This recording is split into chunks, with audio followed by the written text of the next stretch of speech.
Anda mungkin berpikir bahwa di bulan Desember, kebun dan lahan harusnya tertidur lelap di bawah selimut salju, dan semua pekerjaan bisa ditunda sampai musim semi. Tapi bagaimana jika saya bilang, justru sekarang, di tengah dinginnya musim, Anda bisa membangun fondasi panen raya yang hasilnya akan membuat semua tetangga Anda iri? Kebanyakan pekebun melewatkan kesempatan emas ini, dan akhirnya panik mencoba mengejar ketertinggalan saat musim semi tiba. Dalam video ini, saya akan membongkar rahasia utama pemupukan tanah di bulan Desember.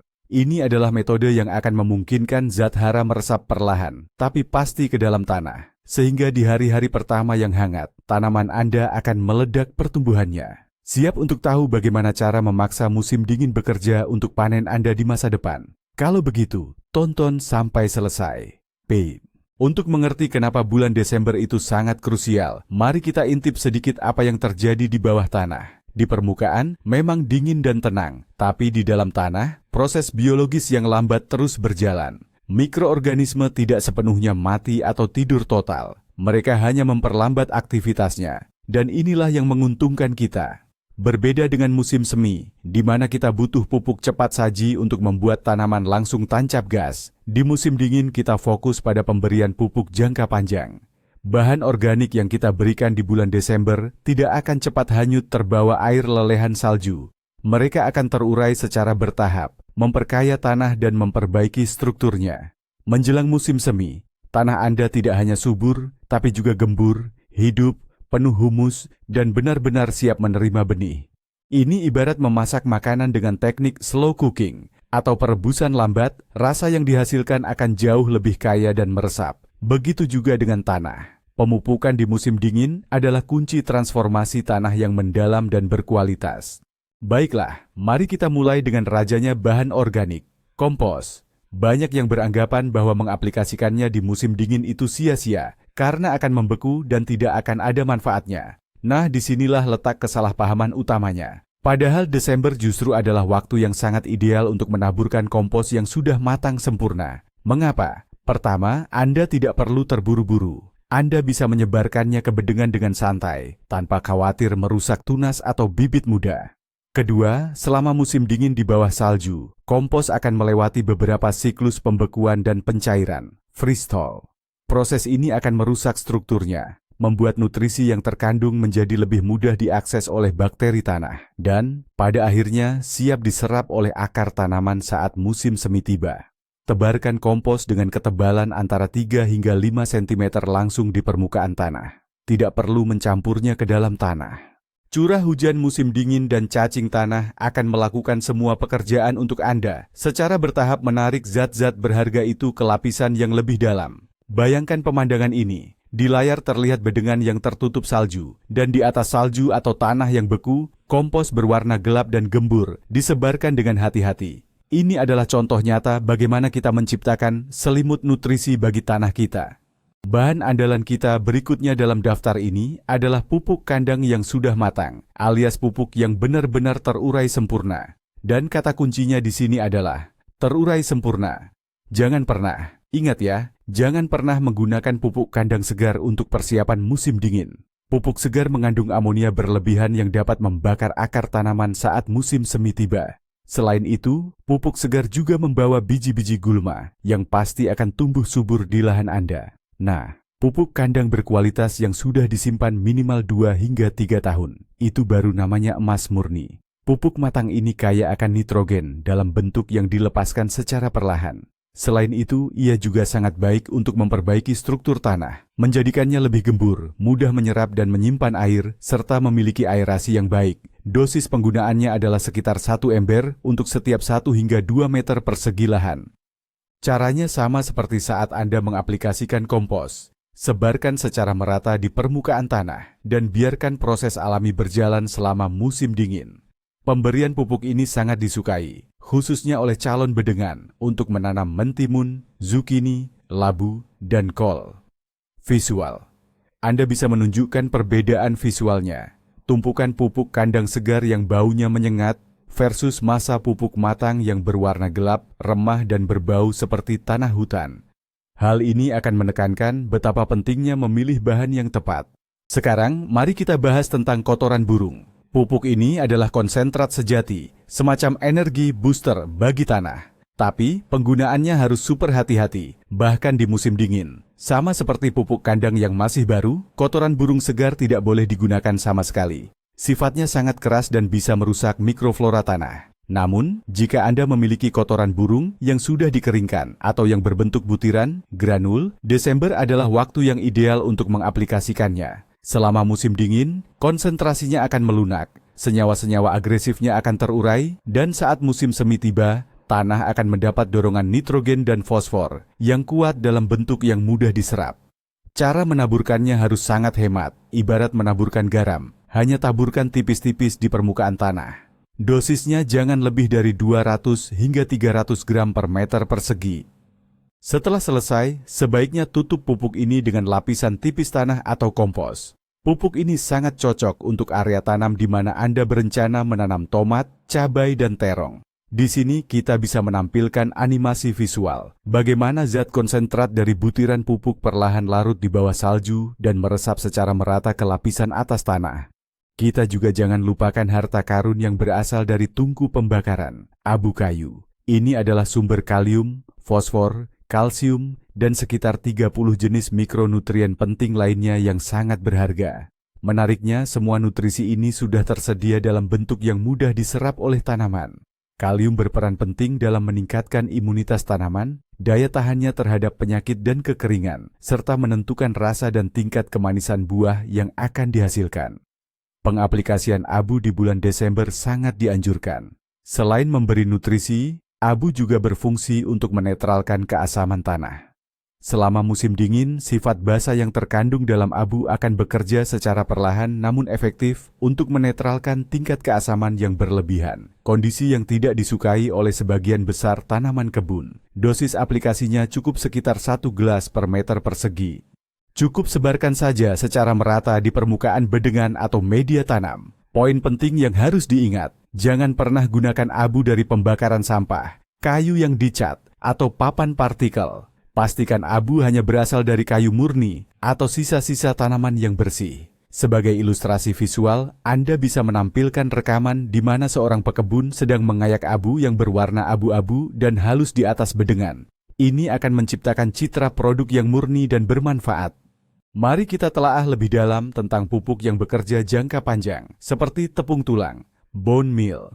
Ini adalah sumber organik fosfor dan kalsium, yang proses dekomposisinya sangat lambat.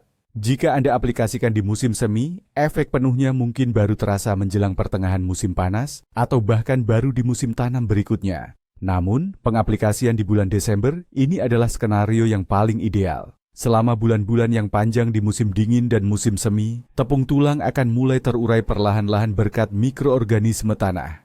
Ketika tanaman memasuki fase pertumbuhan aktif, mereka akan memiliki akses penuh ke fosfor yang sangat penting. Fosfor sangat berperan penting dalam pengembangan sistem akar yang kuat. Inilah dasar dari kesehatan dan kekuatan setiap tanaman. Tanaman umbi-umbian seperti wortel, beet, dan kentang, dan juga semak beri akan sangat berterima kasih atas pemupukan seperti ini. Dosis aplikasinya adalah sekitar 100 hingga 200 gram per meter persegi. Anda bisa menaburkannya saja di permukaan atau mencampurnya sedikit ke lapisan tanah atas. Sebagai ilustrasi, tampilkan akar tanaman secara potong lintang. Awalnya terlihat lemah dan kemudian setelah disuplai fosfor, ia menjadi kuat dan bercabang. Ada lagi produk organik yang tak kalah menarik, yaitu tepung ikan. Tepung ikan bukan hanya berfungsi sebagai sumber fosfor, layaknya tepung tulang, tetapi juga merupakan sumber nitrogen yang luar biasa. Menariknya, nitrogen dari tepung ikan juga dilepaskan secara bertahap. Ini sangat ideal jika diaplikasikan saat tanaman tidak sedang aktif berproduksi atau sebagai pupuk dasar jangka panjang. Pupuk ini memperkaya tanah dengan asam amino dan mikronutrien, sekaligus merangsang aktivitas mikroorganisme tanah yang bermanfaat. Intinya, Anda tidak hanya memberi makan tanaman, tetapi Anda juga memberi nutrisi pada tanah itu sendiri, menjadikannya lebih hidup dan sehat. Tepung ikan sangat cocok digunakan untuk mempersiapkan bedengan tanam bagi segala jenis tanaman, terutama tanaman yang sangat membutuhkan nutrisi tinggi, seperti kubis, kol, atau tomat. Satu-satunya hal yang perlu diperhatikan adalah baunya yang khas. Bau ini bisa menarik perhatian hewan, seperti kucing liar atau anjing. Oleh karena itu, setelah menaburkannya, dosisnya kurang lebih sama dengan tepung tulang. Pupuk ini sebaiknya segera ditutup dengan lapisan kompos atau tanah. Secara visual, kita bisa menggunakan infografis yang menunjukkan bagaimana komponen tepung ikan seperti nitrogen, fosfor, dan asam amino dapat menghidupkan mikroflora tanah yang dapat digambarkan sebagai bakteri-bakteri yang ceria dan aktif. Bagaimana jika Anda menanam pupuk hijau, seperti mustard atau oat, di musim gugur dan tanaman itu kini tertutup salju? Jangan anggap Desember sebagai alasan untuk melupakan mereka. Jika pupuk hijau itu sempat tumbuh tinggi, tapi belum sempat Anda potong, maka suhu dingin atau embun beku akan menyelesaikan seluruh pekerjaan Anda. Masa hijau yang membeku akan rebah ke tanah, lalu berubah menjadi mulsa alami yang sangat baik. Di bawah lapisan salju, mulsa ini akan terurai perlahan, mengembalikan semua zat hara dan bahan organik yang tersimpan ke dalam tanah. Anda tidak perlu repot-repot mencangkul apapun di musim semi. Akar pupuk hijau yang tertinggal di dalam tanah juga akan membusuk. Proses ini menciptakan saluran-saluran alami, yang pada akhirnya memperbaiki struktur tanah, membuatnya lebih gembur dan berongga. Nah, jika Anda sudah memotong pupuk hijau di musim gugur dan membiarkannya di bedengan, itu artinya prosesnya sudah dimulai. Tugas Anda hanyalah membiarkan semuanya seperti itu. Ini adalah salah satu cara paling sederhana dan paling efektif untuk meningkatkan kesuburan tanah. Sebagai ilustrasi, bayangkanlah sebuah tayangan selang waktu atau time-lapse. Mulanya bedengan hijau penuh dengan pupuk hijau, lalu tertutup salju, dan di musim semi, tempat itu sudah menjadi tanah gembur, gelap, dan siap untuk ditanami. Mari kita bahas tentang mulsa, yang berfungsi ganda selama musim dingin. Ini bukan hanya melindungi tanah dari pembekuan dan erosi, tetapi juga berfungsi sebagai pupuk lepas lambat. Jika Anda masih punya sisa daun kering, jerami, rumput kering, atau ranting yang sudah dicacah, Desember adalah waktu yang tepat untuk menutupi bedengan kosong dengan bahan-bahan tersebut. Lapisan mulsa setebal 10 hingga 15 cm akan menciptakan kondisi ideal bagi cacing tanah dan mikroorganisme. Mereka akan terlindungi dari embun beku yang parah dan dapat melanjutkan pekerjaan bermanfaat mereka bahkan sepanjang musim dingin. Sepanjang musim dingin dan musim semi, lapisan mulsa bagian bawah akan terurai perlahan. Proses ini akan mengubahnya menjadi humus yang berharga, sekaligus memperkaya tanah dengan zat organik. Menjelang musim semi, Anda hanya perlu sedikit menyisihkan mulsa untuk membuat lubang tanam. Metode ini sangat baik diterapkan, khususnya pada tanaman buah beri semak, seperti blackcurrant, raspberry, atau gooseberry. Bayangkan adegan di mana tangan seorang pekebun menutupi zona akar semak dengan lapisan tebal daun ek kering, menciptakan selimut yang nyaman dan hangat. Mari kita bicarakan tentang solusi tradisional yang populer, cangkang telur. Banyak mitos beredar di sekitarnya. Beberapa orang bahkan menganggapnya sebagai panacea atau obat segala penyakit. Mari kita bedah faktanya. Cangkang telur memang sebagian besar mengandung kalsium karbonat. Ini sangat berguna untuk menetralkan pH tanah yang asam dan memberikan nutrisi penting bagi tanaman. Tapi ada satu catatan penting. Cangkang telur terurai sangat lambat, bisa bertahun-tahun. Jadi, jika Anda hanya menaburkan pecahan besar cangkang di awal musim tanam, jangan harap ada efek yang signifikan pada musim ini juga. Namun, jika diaplikasikan jauh hari sebelumnya, dan dalam kondisi yang sangat halus, seperti tepung, barulah itu masuk akal. Sepanjang masa istirahat tanah, proses penguraiannya akan sedikit dipercepat oleh kelembaban dan cuaca. Ini adalah investasi jangka panjang untuk kesehatan tanah Anda. Jangan menantikan keajaiban yang instan, tetapi dalam kurun waktu beberapa tahun, penggunaan ini pasti akan meningkatkan keseimbangan kalsium. Proses persiapannya penting. Cangkang telur sebaiknya dihaluskan menggunakan penggiling kopi atau blender hingga menjadi bubuk. Bubuk inilah yang kemudian ditaburkan ke bedengan. Hal ini penting untuk ditekankan. Persiapan yang tepat adalah kuncinya. Ampas kopi dan sisa teh adalah sampah dapur lain yang sangat bermanfaat bagi kebun kita. Namun, penting untuk memahami peran sebenarnya dari keduanya. Mereka bukanlah pupuk yang kuat dalam artian klasik. Nilai utamanya adalah untuk memperbaiki struktur tanah. Mereka membuat tanah menjadi lebih gembur, lebih berongga, dan menarik perhatian cacing tanah. Kandungan nutrisi di dalamnya memang tidak terlalu tinggi, tetapi mereka kaya akan bahan organik yang akan terurai secara perlahan. Anda bisa menaburkannya ke bedengan kapan saja, bahkan selama musim dingin dengan menaruhnya di bawah salju. Ini adalah cara yang aman untuk membuang limbah organik yang seiring waktu akan membawa manfaat besar bagi tanah Anda. Ampas kopi sangat efektif, terutama pada jenis tanah yang berat dan liat karena membantu melonggarkan strukturnya. Jangan berharap teh dan kopi akan membuat tanaman Anda tumbuh dengan sangat cepat. Namun sebagai investasi untuk kesehatan tanah secara keseluruhan, ini adalah pilihan yang sangat baik. Kita bisa membagikan tips sederhana dan praktis. Cara mengumpulkan ampas kopi dalam wadah tertutup, kemudian membawanya keluar dan menyebarkannya langsung di area kebun, bahkan saat kebun sedang tertutup salju. Serbuk gergaji, serpihan kayu, dan berbagai limbah kayu lainnya adalah material yang cukup menjebak. Di satu sisi, ini adalah bahan organik yang sangat baik. Tapi di sisi lain, jika penggunaannya tidak tepat, dampaknya bisa lebih merusak daripada bermanfaat. Serbuk gergaji yang masih segar saat dalam proses pembusukan akan menarik banyak unsur nitrogen dari tanah, menyebabkan tanaman mengalami defisiensi atau kekurangan nitrogen. Karena itu, menggunakan serbuk gergaji segar pada persiapan musim tanam tanpa diolah terlebih dahulu adalah kesalahan besar. Namun, jika Anda memiliki serbuk gergaji yang sudah lapuk, sudah menghitam, dan disimpan selama 1 atau 2 tahun, Anda bisa menggunakannya tanpa ragu. Material ini berfungsi sebagai penggembur tanah sekaligus pupuk lepas lambat yang efektif. Pilihan lainnya adalah menggunakan serbuk gergaji yang segar, tapi Anda harus memberinya asupan nitrogen terlebih dahulu. Misalnya, dengan menyiramnya menggunakan larutan pupuk urea atau kotoran ayam, lalu biarkan terkompos sejenak. Namun, cara paling aman untuk memanfaatkan material ini saat persiapan lahan adalah sebagai mulsa pada jalan setapak atau di bawah semak hias. Di area ini, serbuk gergaji tidak akan bersaing dengan tanaman sayuran Anda untuk mendapatkan nitrogen. Untuk visual, pastikan ada perbandingan serbuk gergaji yang baru dan berwarna cerah dengan serbuk gergaji yang sudah tua dan menghitam. Ini akan sangat membantu penonton agar tidak salah dalam pemakaian. Sekarang, mari kita bahas topik yang sedikit rumit, pupuk mineral. Ada mitos yang mengatakan bahwa pupuk jenis ini tidak boleh diaplikasikan saat musim dingin, dan untuk sebagian besar kasus, anggapan itu memang benar. Pupuk nitrogen yang cepat larut, seperti amonium nitrat atau urea, yang ditaburkan pada bulan Desember, hanya akan larut dan hanyut terbawa air, terutama saat salju mulai mencair menjelang musim semi. Anda hanya akan membuang-buang uang dan, lebih parahnya, mencemari air tanah. Tanaman belum tumbuh, jadi tidak ada yang menyerap nitrogen ini. Nutrisi tersebut hanya akan terbuang sia-sia. Oleh karena itu, ingatlah aturan sederhana ini. Semua pupuk nitrogen dan pupuk majemuk yang bereaksi cepat harus kita simpan sampai musim semi, yaitu ketika tanaman sudah mulai aktif tumbuh dan membutuhkan nutrisi.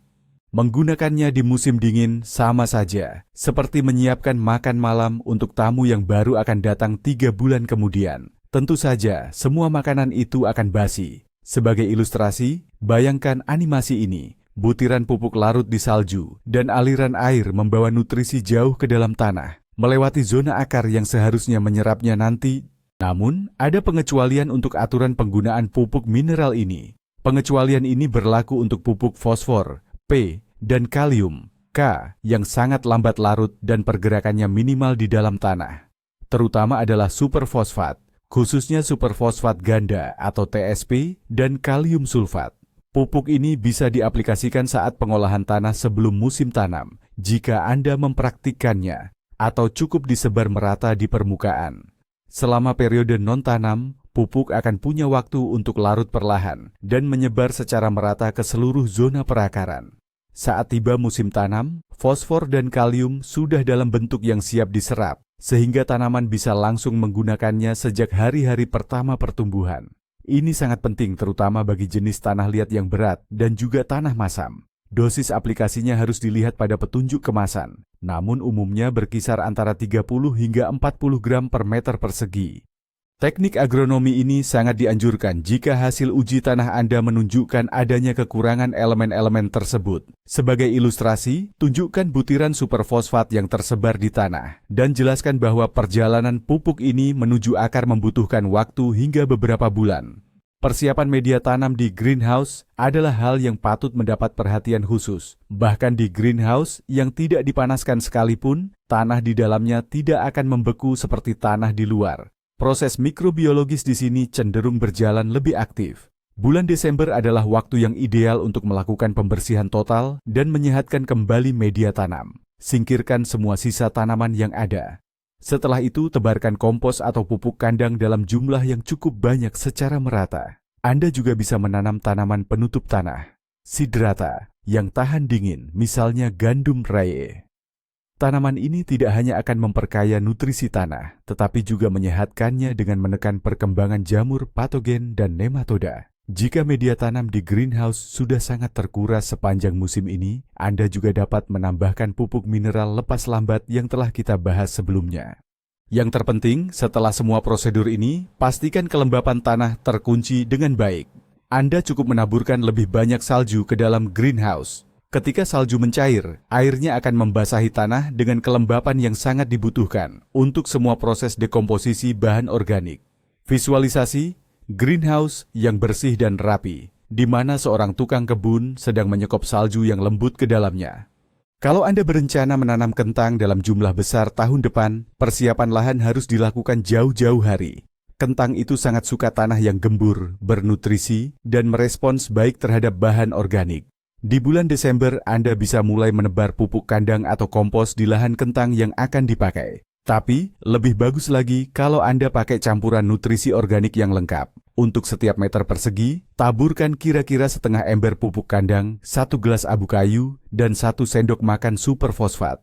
Semua bahan ini sebarkan secara merata di permukaan tanah. Tidak perlu repot-repot dicangkul. Selama musim dingin, nutrisi-nutrisi ini akan meresap sendiri ke dalam tanah.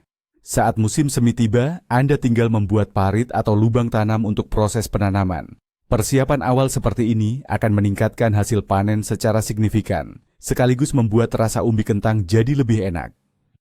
Atisari Matiu Amai.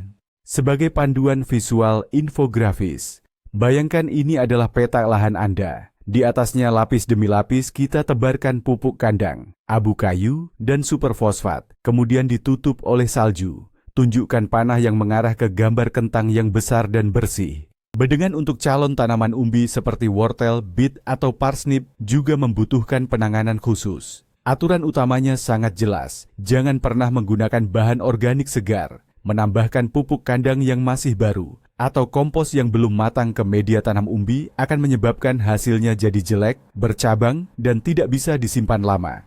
Oleh karena itu, untuk bedengan ini di bulan Desember, kita hanya boleh memakai kompos yang sudah benar-benar matang atau humus yang sudah lapuk, itu pun hanya dalam jumlah sedikit.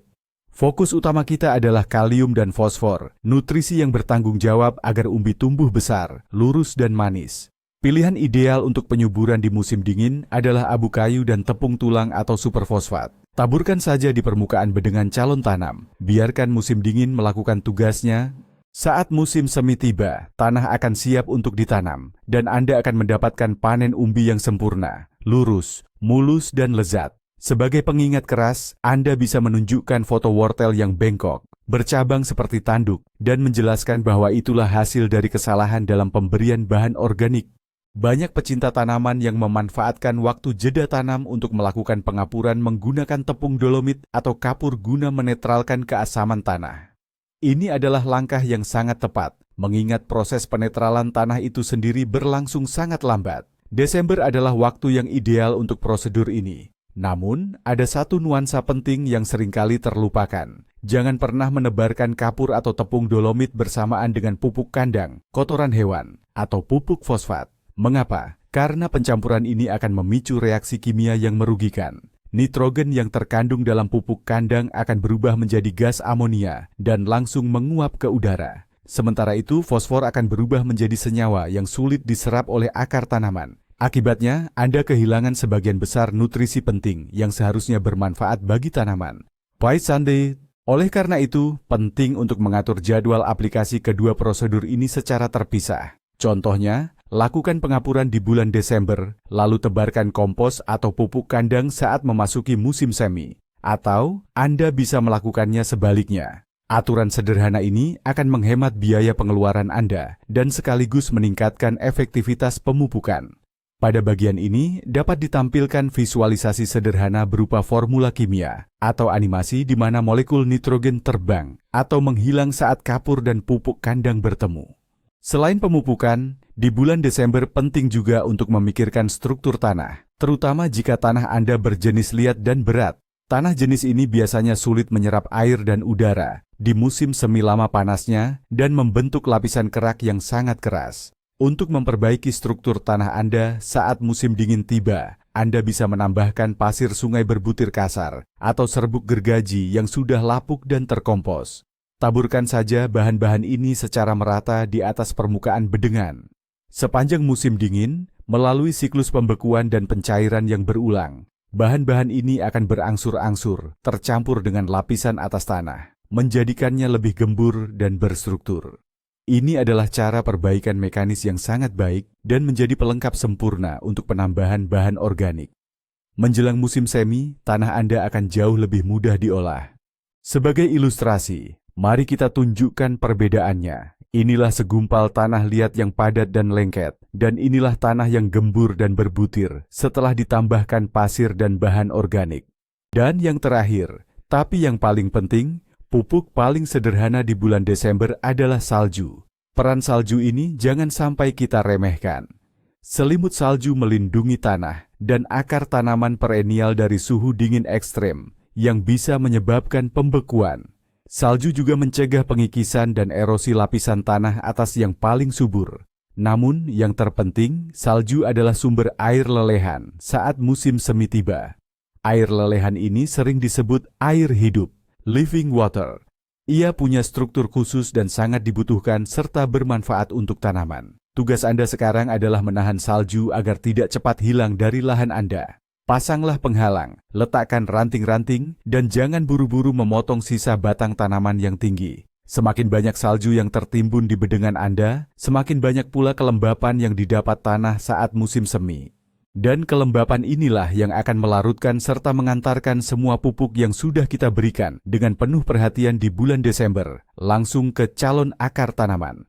Salju adalah konduktor utama yang akan memulai orkestra pertumbuhan di musim semi. Lihatlah visual indah kebun yang tertutup salju ini, di mana struktur penahan salju khusus membantu menumpuk gundukan salju yang tebal di atas bedengan.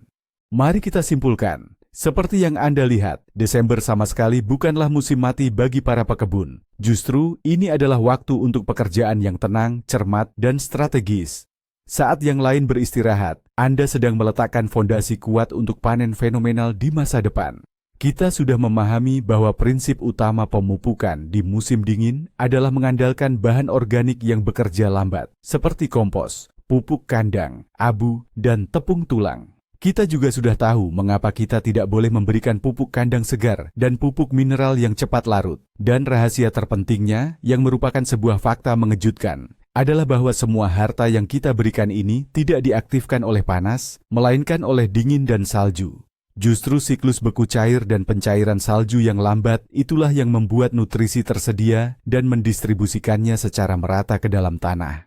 Musim dingin bukanlah musuh kita, melainkan sekutu utama kita dalam mempersiapkan tanah. Terima kasih sudah menonton video ini sampai selesai. Jika konten ini bermanfaat bagi Anda, jangan lupa berikan like dan subscribe ke channel ini agar tidak ketinggalan video-video terbaru. Sekarang saya punya pertanyaan untuk Anda. Apa rahasia Anda dalam mempersiapkan kebun di musim dingin? Pupuk apa yang biasa Anda gunakan di bulan Desember? Bagikan pengalaman Anda di kolom komentar. Mari kita berdiskusi.